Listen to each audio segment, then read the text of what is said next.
Ayan, steaming po tayo. Ini-steam po natin para lumambot yung mga dirt, yung mga grease, oil, ganyan. Kaya ini-steam pa po natin yan. Chemicals po yan. Degreasing ang tawag dyan. So ayan, next step naman po ay brushing na. Binabrush po natin para matanggal.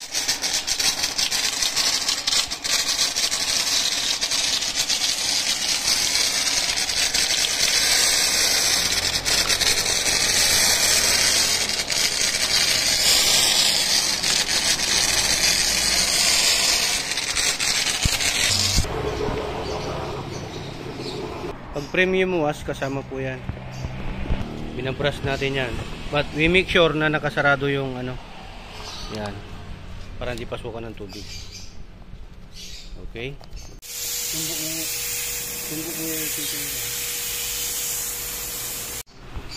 Yan, next thing na gagawin natin, tatanggalin na natin yung mga plastic.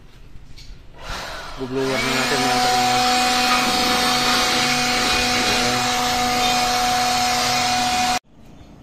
Ayan, final touch na po tayo mga ka-DIY. So sa process naman na to, nilalagyan po natin ng Armor All. Tapos pa lang. Ayan.